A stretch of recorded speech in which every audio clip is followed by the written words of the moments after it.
प्रिय विद्यार्थियों, DSS online कक्षा में आपका स्वागत है। मैं हेमवती नंदन सिंह, हिंदी अध्यापक। जैसा कि हम लोग पढ़ रहे थे, आप जानते हैं पिछले वीडियो में संधि के बारे में अध्ययन कर रहे थे, जिसमें हमने विसर्ग संधि के कुछ नियम बताए थे, यानी विसर्ग का ओ में परिवर्तन कैसे होता है। उसी क्रम को जारी रखते हुए अगला जो नियम है कि विसर्ग का स में परिवर्तन, यानी विसर्ग संधि से संबंधित नियम है कि विसर्ग का स में कैसे परिवर्तन होता है। तो इसके लिए नियम ये है कि जब विसर्ग के बाद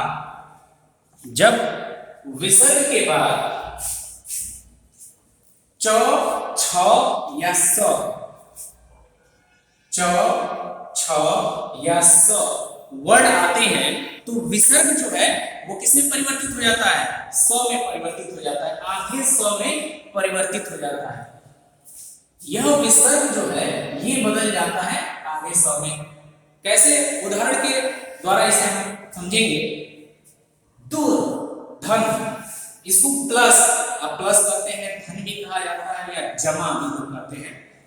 तो दूर प्लस चक्र या दूर धन चक्र बराबर ये। अब ये विसर्ग जो है, देखिए नियम क्या है कि विसर्ग के बाद च आए तो ये विसर्ग जो है किसमें बदल जाता है? स में बदल जाता है। तो क्या हो जाएगा इसका? दुश्चक्र। ये हो गया। देखिए दू भी यहाँ पे है और चक्र भी है, और ये विसर्ग जो है बदला है किसमें? स में बदल गया। ठीक इसी प्रकार नी, धन, चक्र। अब ये जो है विसर्ग के बाद क्या है?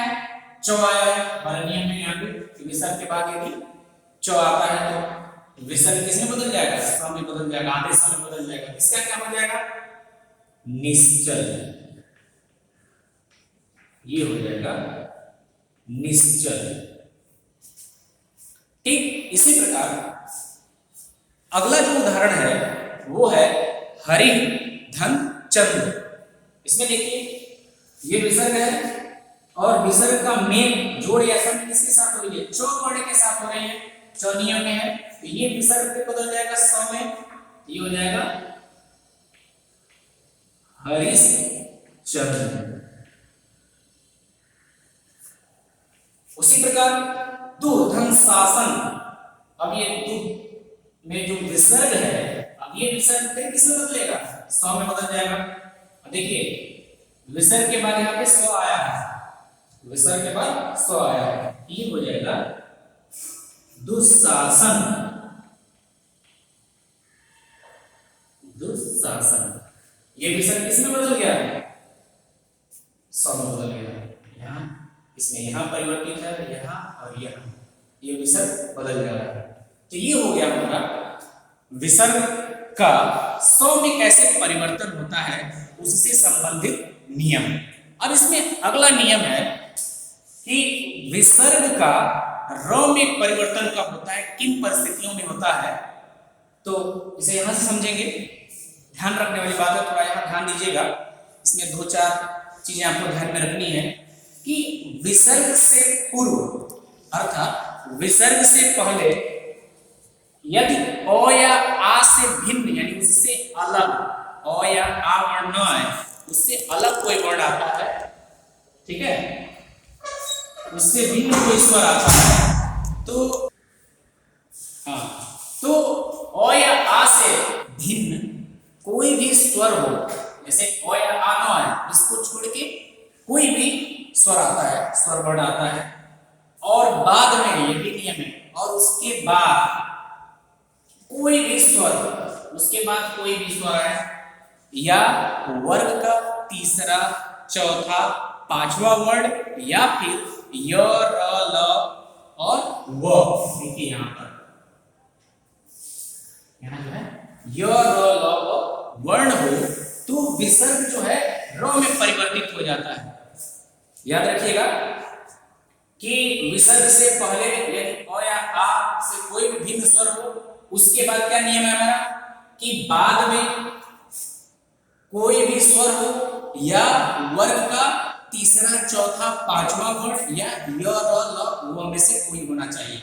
वर्ग मैंने पढ़ाया था व्यंजन में कितने मुख्यतः वर्ग हैं? 5 वर्ग है, क च ट त प।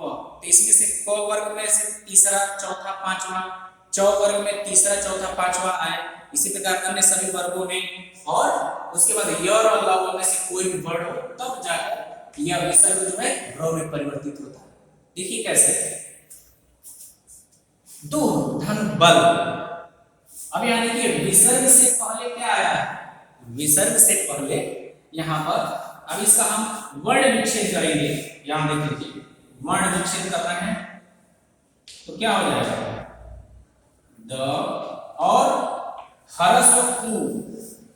अब ये ह्रस्व उ है ना, इसमें इस व्यंजन में ह्रस्व उ स्वर जो है छिपा हुआ है, ठीक है।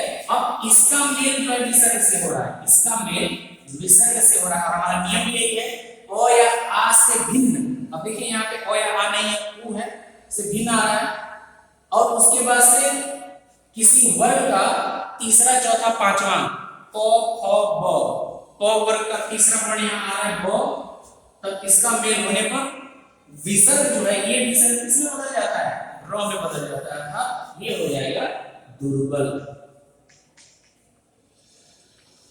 दुर्बल। उसी प्रकार नि धन गुण, ये हो जाएगा निर्गुण।